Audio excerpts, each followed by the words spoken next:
Hello दोस्तों, नमस्कार। दोस्तों, आज की कहानी है बहू बनी बेटी। मैं आशा करता हूँ ये कहानी आपको ज़रूर पसंद आएगी। तो वीडियो में बने रहें। हम कहानी को शुरू करते हैं। प्रतिमा अमन की शादी को अभी 2 ही साल हुए थे। प्रतिमा माँ बन गई। कम उम्र में बच्चों को संभालना उसने बड़े आराम से कर लिया। पर अगले 2 साल में प्रतिमा को और बेटा हुआ। घर में खर्चे बहुत ही बढ़ गए थे।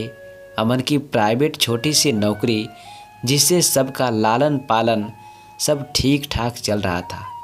पर आगे बच्चों के भविष्य को लेकर अमन प्रतिमा थोड़ी चिंता में रहते थे। वो अपने बच्चों को अच्छी परवरिश देना चाहते थे। तभी कुछ दिनों बाद अमन को दुबई के कंपनी से अच्छा ऑफ़र आया। वहाँ पर अमन का सिलेक्शन हो गया। सैलरी पैकेज भी बहुत अच्छा था, पर सबको दुबई ले जाने का खर्चा बहुत होता और अमन परिवार को छोड़कर जाना ही नहीं चाहता था। इसलिए वो इस जॉब को ज्वाइन नहीं करना चाहता था।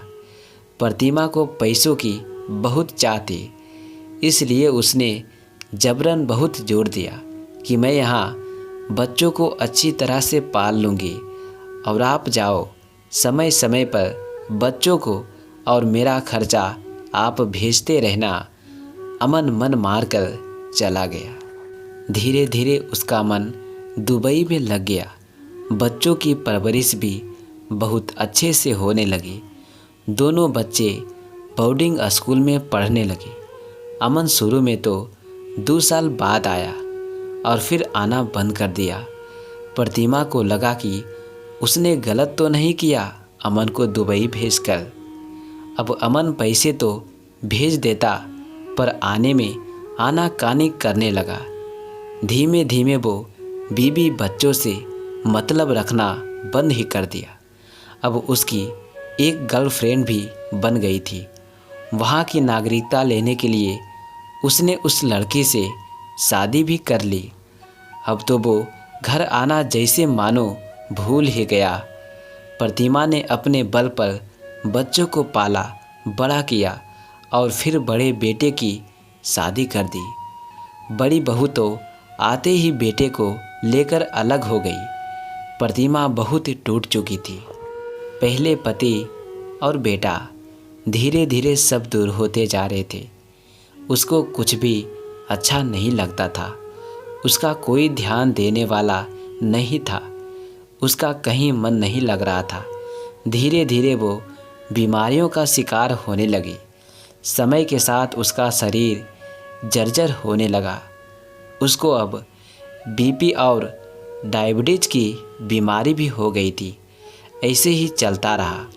कुछ महीने बाद छोटे बेटे ने बताया कि मुझे एक लड़की पसंद है, मैं उससे शादी करना चाहता हूँ। प्रतिमा ने सोचा कि यह काम भी करके मैं अपनी जिम्मेदारियों से मुक्त हो जाऊं और अकेले जैसे तैसे अपनी ज़िंदगी जी लूँगी। शादी भी बड़ी धूमधाम से बिना अमन की आए बीत गई। प्रतिमा को लग रहा था कि ये भी बहू मेरे बेटे को लेकर चली जाएगी, और पर ऐसा नहीं हुआ। निया बहुत ही समझदार निकली। वो प्रतिमा का बहुत ही ध्यान रखती थी। उसको समय पर दवा देना, उसके साथ बैठना, बातें करना, अपने साथ बाहर ले जाना आदि सब बातों का पूरा ध्यान रखती थी। उसको एहसास था कि सोम के पिता ने माँ के साथ बहुत ही गलत किया, इसलिए माँ टूट गई है और बीमार रहने लगी। निया के ध्यान रखने से प्रतिमा अब स्वस्थ होकर खुश रहने लगी, मानो जैसे उसको बहू के रूप में एक बेटी मिल गई थी। दोनों बहुत ही खुशी खुशी रहने लगी।